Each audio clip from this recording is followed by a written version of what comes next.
everyone, my name is Chloe and today I'm here to do my September book haul. So thankfully this one is kind of small and I spent $0 in September and that feels really good.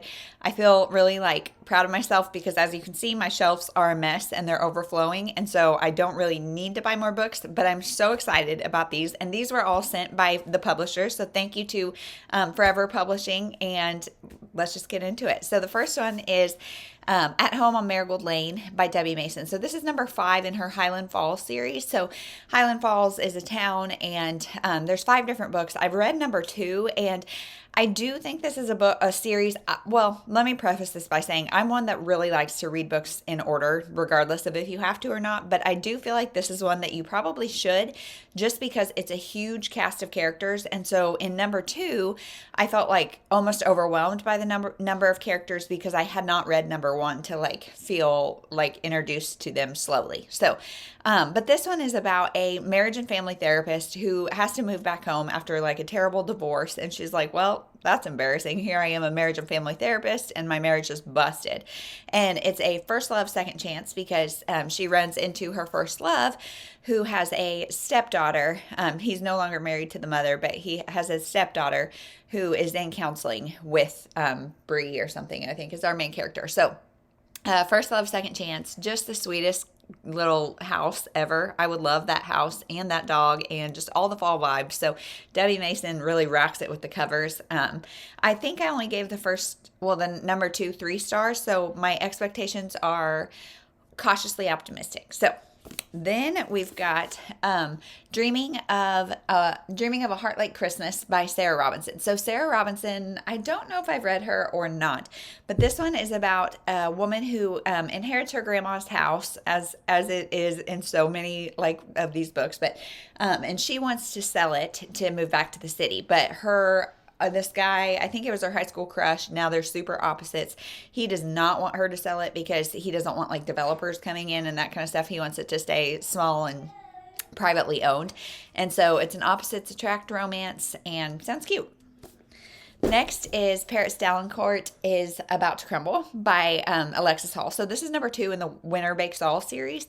And this one, the first one was Rosaline Palmer Takes the Cake. And this is about a Great British Bake Off type show. And this is season 2. So it has nothing to do with the first. I feel confident in saying you could read this one without ever reading the first. But this is about a guy who is super self-conscious, super insecure. He gets entered to go on this show and has a little romance with another contestant. And I think something happens that kind of brings his insecurities to light, and he really has to face some of that stuff. So it sounds sweet. It sounds it's set in baking, so it sounds great. I love baking and foodie novels, so here we go.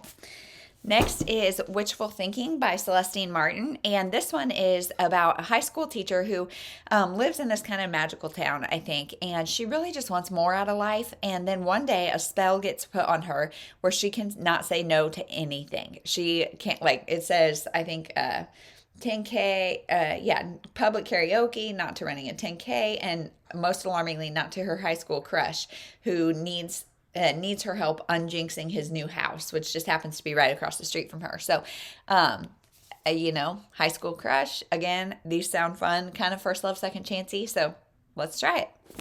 And then last is The Shadow Garden by Liz Parker. So this one sounds really intriguing, and I feel like it could be either knock it out of the park or it could be a big letdown. So this is a magical story about, let's see what their names are, the Haywood family.